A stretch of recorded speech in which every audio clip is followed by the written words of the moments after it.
Hi, Patriots. The following discussion involved a group of individuals, mainly those who are closely following what is happening in Gaza. I will play the video shortly. The topic is the genocide being committed by Israel in Palestine. One of the famous Muslim influencers and leaders, Shahid King Bolson, was a guest during this discussion. The main focus of the conversation was to sign a petition to remove the USA from the United Nations, as it continues to violate international law, threaten international court judges, and supply weapons that escalate tensions in countries already dealing with conflicts. Thousands of people have already signed the petition. We will play the discussion shortly. On the petition page, they wrote the following: Gaza is being decimated, currently enduring what can only be described as an active genocide, with Israel and the United States at the forefront of this atrocity. The U.S. has played a pivotal role, enabling and endorsing this genocide through military support, arms supplies, and abuse of its veto power in the United Nations. Israel continues to act with complete impunity, fully backed by the United States, while the international community looks the other way. According to Article 6 of the UN Charter, a member of the United Nations, which has persistently violated the principles contained in the present charter, may be expelled from the organization by the General Assembly upon the recommendation of the Security Council. The United States is the greatest threat to global peace and security. It has violated every UN law since the UN's inception. Our demand is clear. We call on the United Nations Security Council to fulfill its promises made in 1945 to provide global peace and security, and to invoke Article 6 by expelling the United States from the UN. As long as the United States remains part of the UN, the world will never experience true global peace, security, or a lasting ceasefire, nor will we see an independent Palestinian state. Time and again, the majority of countries have voted in favor of a ceasefire, yet the U.S. vetoes or abstains from such crucial decisions. This petition calls for the permanent expulsion of the United States from the United Nations. It's time to rid the world of this illusion of democracy and remove a member that has failed to uphold the very principles it was meant to protect.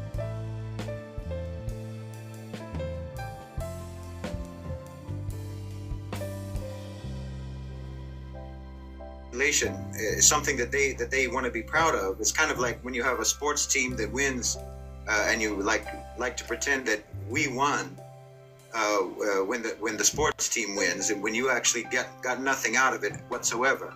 But Americans like to be proud of American exceptionalism, even though they themselves are the victims of American exceptionalism. I mean, if you think about this, this goes back to, again, why Americans should actually support it. America's impunity and unaccountability, which has enabled them and allowed them to foster conflicts all around the world and to interfere in governments all around the world, interfere in country after country after country. They don't do that for free. They do that with your money.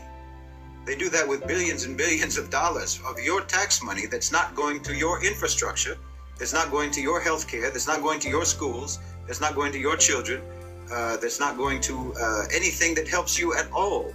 All of that money is going to help the so-called elite, the owners and controllers of global financialized capital who live in the United States.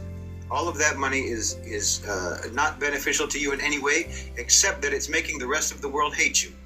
So if you're concerned about anti-Americanism, then the best thing you could do is get America out of the United Nations so that they could stop acting so hostilely, in such a hostile manner to the rest of the world, and causing such antagonism in the rest of the world towards the United States, as well as I say, your tax money will maybe actually start going to benefit you, rather than going to just benefit the military-industrial complex and fostering conflicts all over the world and causing the people of the world to blame you for all of the blood that your country is shedding. Is there anyone that would like? Someone is asking, is this? No, it's not for Americans only. It's literally a global petition. Anyone from anywhere in the world should sign the petition. That's just my take on that. There's a specific comment that has been going through. I don't know if it's one person in terms of the funding, and this was addressed at the beginning of the live, but if someone can maybe just come in and clear up the conception when it comes to American funding, because someone actually commented and said this can't be possible because the United Nations is funded by the US. Because we always assume that they are fully funded by the US and hence they have this power to control the world. Absolutely, yes, it is a common misconception, and it also speaks a lot about mindset with regards to as long as you have money, it means you can get away with stuff. But it also goes back to the narratives that they speak.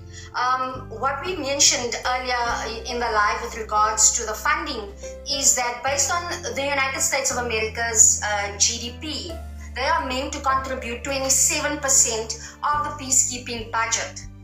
But because they passed a law in, I think, 1993 or 1994, but it's been 3 decades, where the Congress passed a law that caps their contribution at 25%. So they are already not up to date with their payments. They've been short paying when they do, or if they do make payments. And their current contribution, their physical contribution is about 22% per year, but they're also not paying that on time. Like was mentioned earlier, in January of this year, when they needed to ceasefire resolution on behalf of Israel, they needed to make their payment quickly because they would not have been allowed to veto or vote on behalf of Israel to shield Israel when it came to the ceasefire.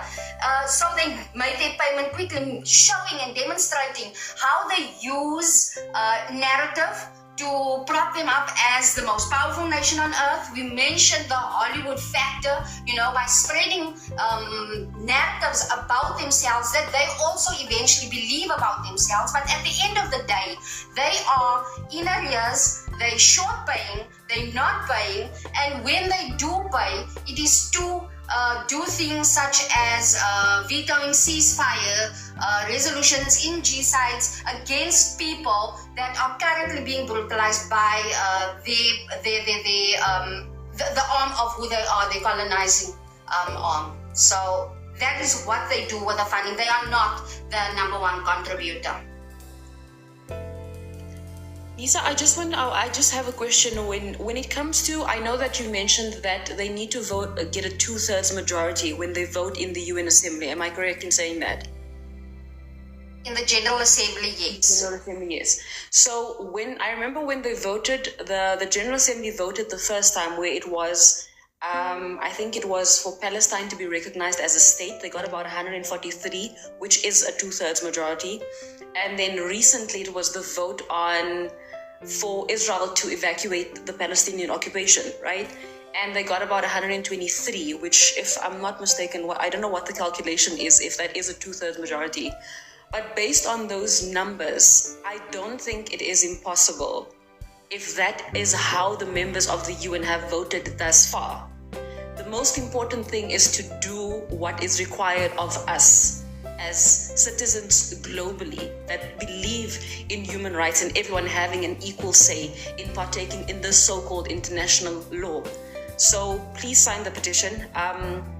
But yes, you sit at the, okay, so that is, I've given you. You are actually 100% correct when you say that, and it does come back to the fact that global consensus is important when it comes to the United Nations. Narratives are changing, things are changing. The United States of America is being isolated currently from the rest of the world. So you will see even some of their allies are not even going with the flow anymore when it comes to them. So that is what we are witnessing right now. A lot of the alliances are moving towards the global south, moving towards the BRICS nations, and the United Nations is an important part when it comes to the BRICS nations as well. So, an important organization, but it is mainly based on global consensus, where America previously used to go against the global consensus, but now we are seeing where they are being pressured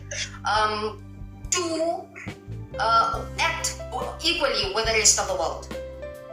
Yeah, this is actually a very important question. Someone said that if the US is kicked out of the UN, wouldn't they no longer be under international law?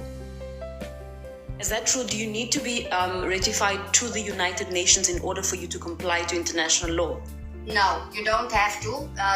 Law is law. You need to stick to the law. The problem with the United Nations and America is that America is using the organization to act with impunity. And with us removing the United States of America from the organization, we remove the tool that they use to act with impunity. So it doesn't matter whether they're in the United Nations or whether they're not.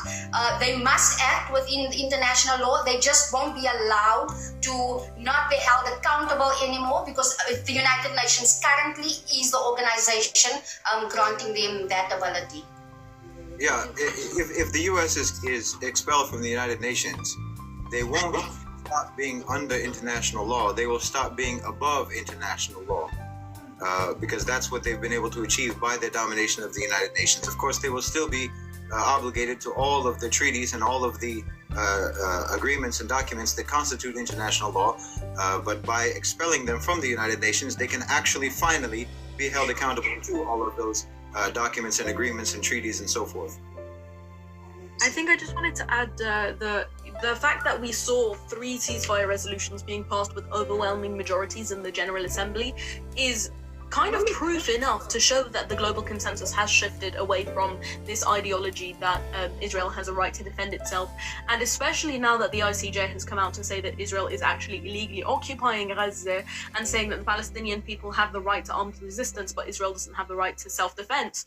This shows that countries are no longer willing to sacrifice themselves in favor of the West. And I think this kind of proves that we can achieve the 128 to 129 majority that we need, which is a 2/3 majority out of the 193 that we need. So just the fact that what we've seen over the last year in the Genocide in Gaza, and how countries have reacted to that, and having multiple General Assembly votes that were overwhelming majority in favor of Palestine, we know that the general global consensus is actually way far further away from the West than we initially anticipated about a year ago. Plus, isolating the U.S. has to do with the rest of the world more so than the U.S. When it's sanctioned, the rest of the world would adhere to those sanctions and block the U.S. So they are, of course, obligated under international law, but there's the rest of the world too. I'm sorry to interrupt, but I just see this comment over here asking us to announce how to sign the petition again. So you can go into any one of our bios, either Sister Iman, Brother Shahid, Sister Nisa's, Brother Rayleigh's. We all have a link in our bios where you can just click and sign the petition. It will ask you at the end to chip in $3 or £3 depending on where you are. You don't have to. That money doesn't come to us. It goes to change.org. You can just skip the $3 donation process entirely if you just share the petition with your friends and family at the end. It really just costs nothing to sign the petition aside from just 2 minutes of your time. To South Africans, I think I just wanted to say something when it comes to the importance of this petition, and I think I need to put emphasis on the fact that this is invoked to remove the US specifically. The US has too much power that they've appointed to themselves. During our general elections, the Democratic Alliance sent an email to America to assist us in our general election. Now it comes to our general election. That shows you the extent why it is important that America, we really need to chop their wings just a bit. Just someone needs to chop just a bit so that they can humble themselves, because what America has done over the last couple of decades is beyond human rights violations. You cannot even call it that, because they have continuously perpetuated this system of oppression that comes at the expense of all of our people. So this is not a racial thing. This is not a religious thing. This is a human rights issue.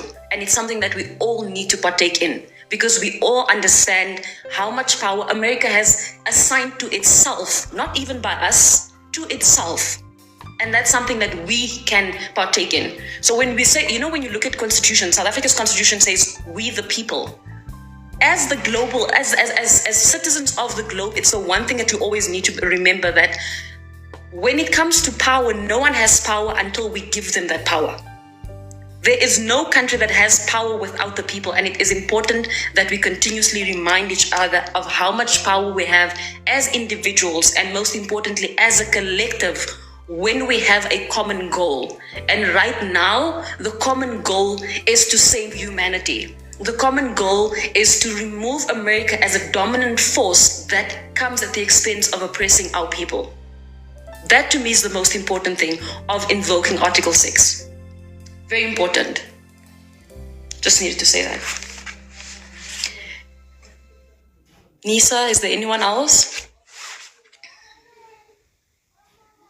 I just want to look at the questions. Yes. Sorry, Samantha. Just like to add to what you said with regards to, because people are asking in the comments, how can we donate? You don't need to donate anything, no money. All we need is your signature and sign the petition and share the petition. You as an individual, we as individuals cannot go to the United Nations and invoke Article 6 on our own. We need a member state to do that. So by you signing and you sharing the petition, that is your contribution, which is just as crucial as actually going to the United Nations and standing there and delivering a speech, whatever it is that you need to do. Signing the petition is your contribution to world peace, to global security, to respect for international law. It's important that you see that that is just as important as going physically to the United Nations and standing there and whatever it is, filling out the forms, delivering a speech, speaking. It's the same. It has the same value. So please do sign and do share the petition. You'll find the links in our bios. And but it's important. Please do share it as well. Thank you, Nisa. Melo, is there anyone that can we take a few questions from the viewers? Is there anyone that we can perhaps remove from the panel and then we can open one box, or no? For sure. We were thinking of making this where we stop, where things are very interesting, where we can continue the discussion at our lives or in the space. So what do you think? Because we have been over 2.5 hours. So is anybody up to it? It's like two questions, and then we will do a wrap up. Like the question has got to be relevant to Article 6. We cannot tangent because we can do that in our lives at an unlimited time. So yes, I think we can do two questions with regards to Article 6 as you would like, and we will bring one of us down and then give another 10 minutes, something like that. Thank you very much, Samantha. I think I can leave the panel and they'll create just one space. Thank you, Ariane. So the thing with my lives is that my lives tend to go on very long. So I always would allocate 4 hours, and it will normally become 6 hours and 7 hours. So a lot of the people that come into I know, Mr. Walton's looking at me like, are you insane? I sat here once for 11 hours, and I'm not joking, I swear. So that is why I think that's why a lot of people are like, but one, guys, can you please follow everyone on the panel that's sitting on the panel? They'll have the petitions in their bios, sign the petitions, go into the lives. If you have any other questions pertaining to what we just discussed, kindly go into the lives. It's 7 p.m. South African time. Nisa, please correct me if I'm wrong. This is based on the information I found. 7 p.m. South African time, you can go in, you can ask these questions. But it's very important that we get the petition to 100,000. And again, I cannot emphasize this enough. It is about removing the US as a member of the United Nations. That's the most important thing, and it starts with us. United for Palestine. United for Palestine. You Hi, can good pose day. your question, sir. Hi, good day. There's a little input which I always say, and I do believe activism is a very important role, right? My stance and my belief is that people need to be more active with their governments, get involved, because if you do not put your voice out there, you're not going to get anything out. So that's the contribution from United for excuse me.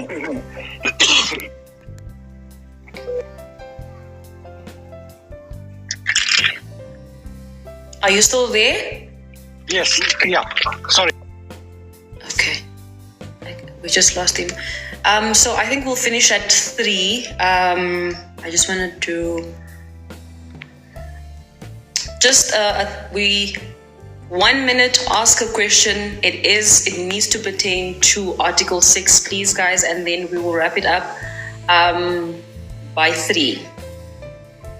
Freedom Fighter? Yeah. Oh, hi. How's everyone? Very good, thank you. How are you? I'm well, thank you. Firstly, thank you, Samantha, for always hosting these lovely panels. And it's a privilege to have Brother Shahid here amongst us.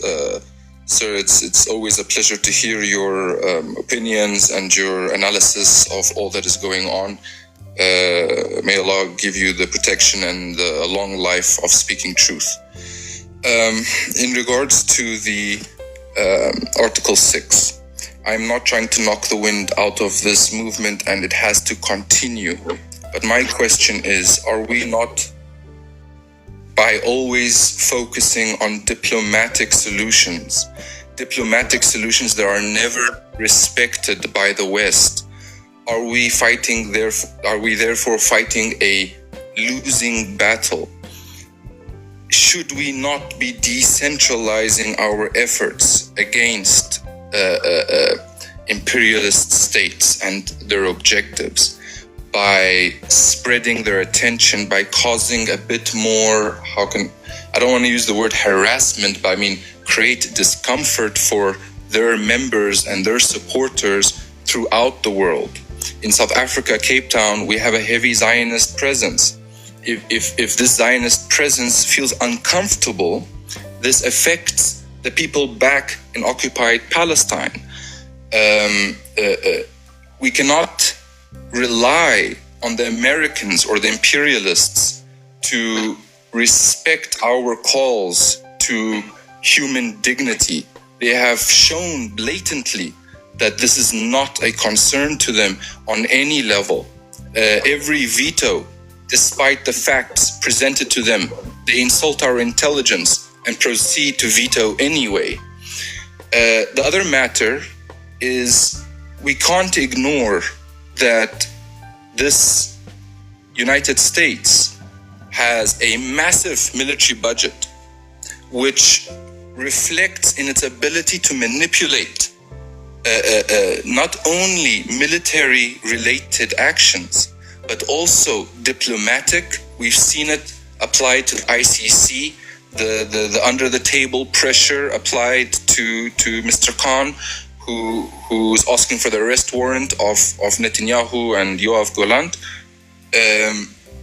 This financing is a big threat. The military aspect is a big threat because the reality. Sorry, if I just want to finish this point. So, the main issue I have is the military aspect provides the Americans with might makes right. And we are all victim to this one law that seems to supersede all other laws.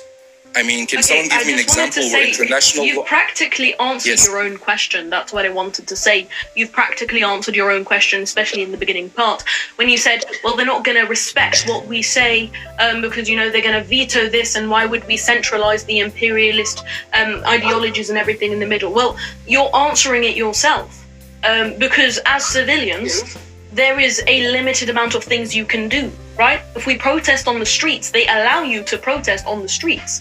They allow you to put your voice out there so long as nothing happens from it. Because no matter how many times we protest, nothing's going to happen. The BDS movement has been proven to be very effective because we're actually targeting economies. We're targeting the economic section of all of this.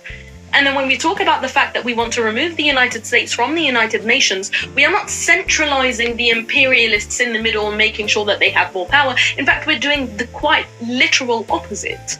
We want to remove this veto power that the United States has by removing them entirely from the United Nations, and not just removing this veto power they have.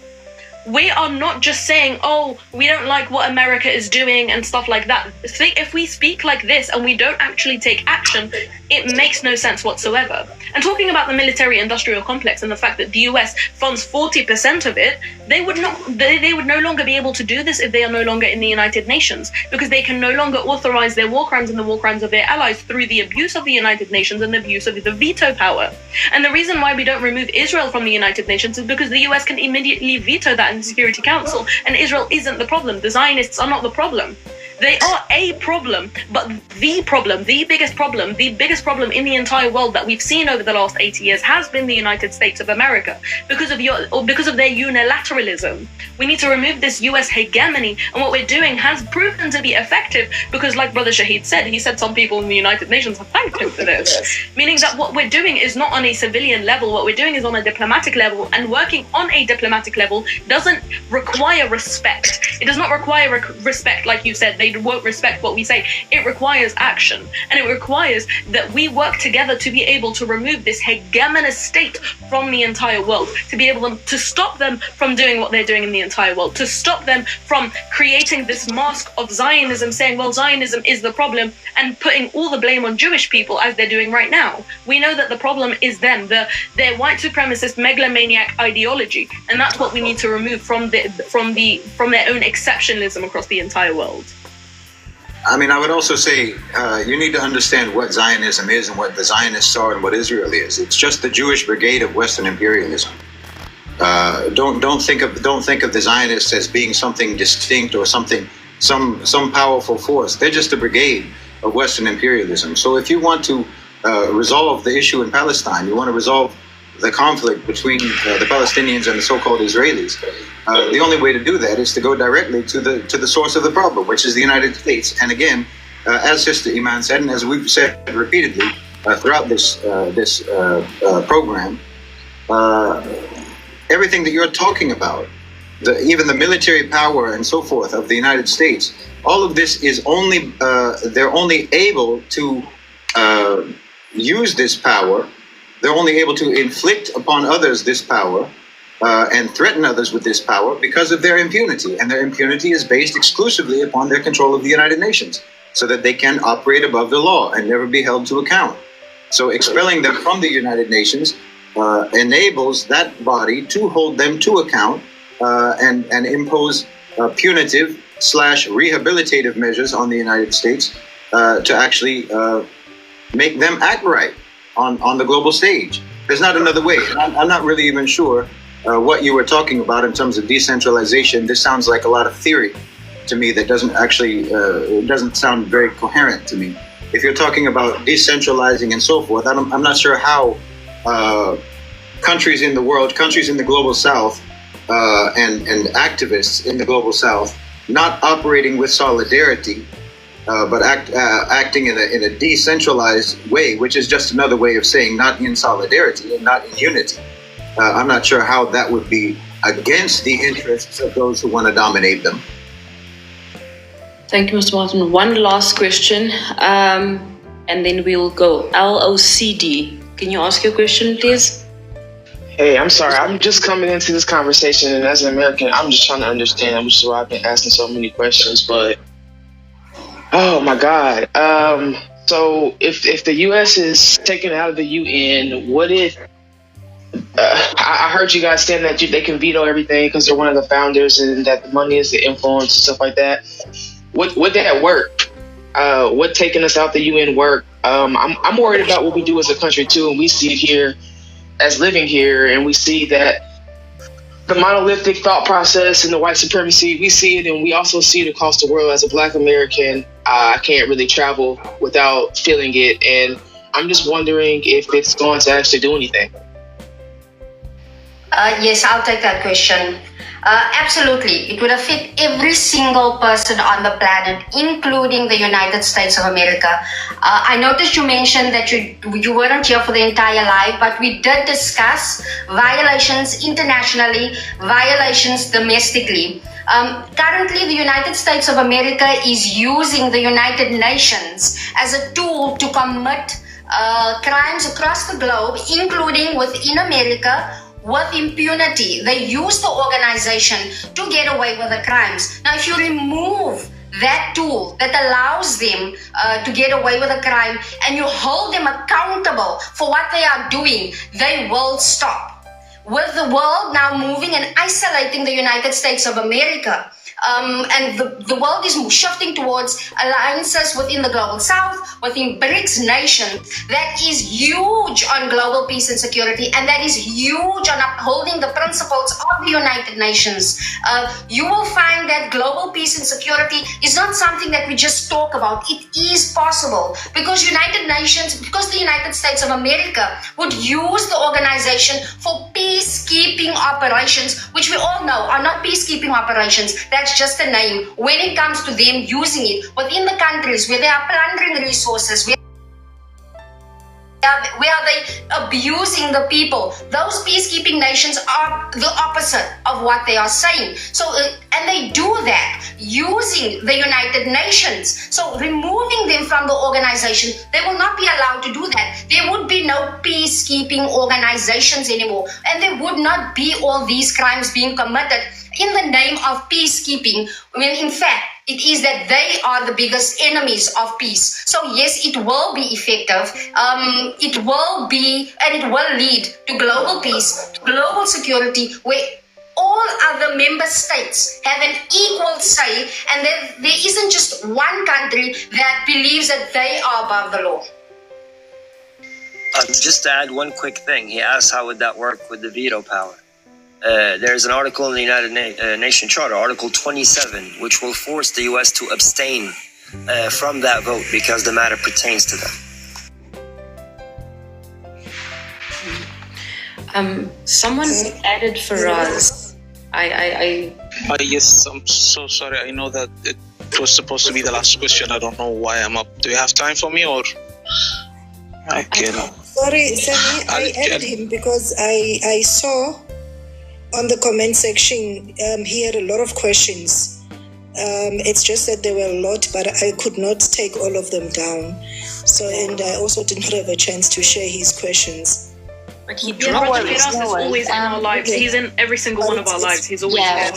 He always asks really good questions. Oh, okay. No, it's fine then. Thank you. Yeah, I think we'll be good. If there's anything else, any closing statements that anyone wants to make, Mr. Bolson, if you, Shahid, I know you said I mustn't call you Mr. Bolson. I've been calling you that. It's just respect. Can I also just say, the first time that I spoke to you, I thought you were AI. I was convinced there's no way this is the same person. I don't know. I don't understand. I get that so many times. I get that comment every time. I don't understand it. It's a generational thing, I guess. Probably not even. I think it's because I followed you for your. I think I followed. Is it the Middle Nation account? Not you. And then when you followed me, because your account followed me first, I was like, "There's no way this is the same person." I was convinced it was. I was like, "There is no way that Shahid Bolson is following me. It has to be AI." Oh, come on! You're being too modest. Your content, mashallah, is fantastic. It's very important, so insightful. I get a great education on the situation in South Africa from following your content. It's so valuable. I appreciate that. Thank you very much. I think you were amazing. So I think that's also why I thought you were AI. Your content is incredible, very informative. As I always say, whenever that comment comes, if I was AI, would I be bald? True. Valid, very valid point. Thank you very much. Any closing statements from Shahid? Any closing statements? All I would say is thank you so much for hosting us. I'm sorry that we don't have the staying power that you do for your 11-hour lives. This is probably one of the longest that we've done, and I think it's we've been following also the the signatures on the petition, and they have spiked quite a bit thanks to your hosting us. So I appreciate it so much, and I'm very grateful for the support, and I'm very grateful to everyone who joined in. And I'll just again plug the petition. Please sign the petition, and understand that the petition is a means to an end. It's not an end in and of itself. The petition is specifically so that we can gauge popular support, grassroots, global support for the invocation of Article 6, so that we can hopefully, inshallah, give confidence when we raise this to the political and diplomatic level, so that member states will understand that, in fact, there is a global demand for the expulsion of the United States from the United Nations. So please, again, go to the petition. You can find it, a link to it in any of the bios of any of the speakers on our respective accounts. So please do sign it and share it with your family and friends. And we also do these lives almost every night, and we do a space on X every Monday or so. And then also I talk about it regularly on my YouTube channel, Middle Nation YouTube channel. And also, if anyone is interested in helping in the campaign, either to help organize in your own community and to spread the message and share the message with activists in your community, or to become a speaker and to participate in these lives and to help raise the awareness, you can also join the Telegram channel. That's where we do most of our organizing, is on Telegram. So anyone who's interested in that, I would ask you to support it and join us if you can. But again, thank you so much for your time. Thank you very much. Anyone else? Nisa? I'd just like to thank you, Samantha, for hosting us. I mean, you're humble. Thank you so much. I'm a big fan. So thank you so much. Thank you to the audience for coming and asking your important questions. And please keep sharing. If you can just help us by just keep sharing and speaking about it, that would be important. As a South African myself, I love saying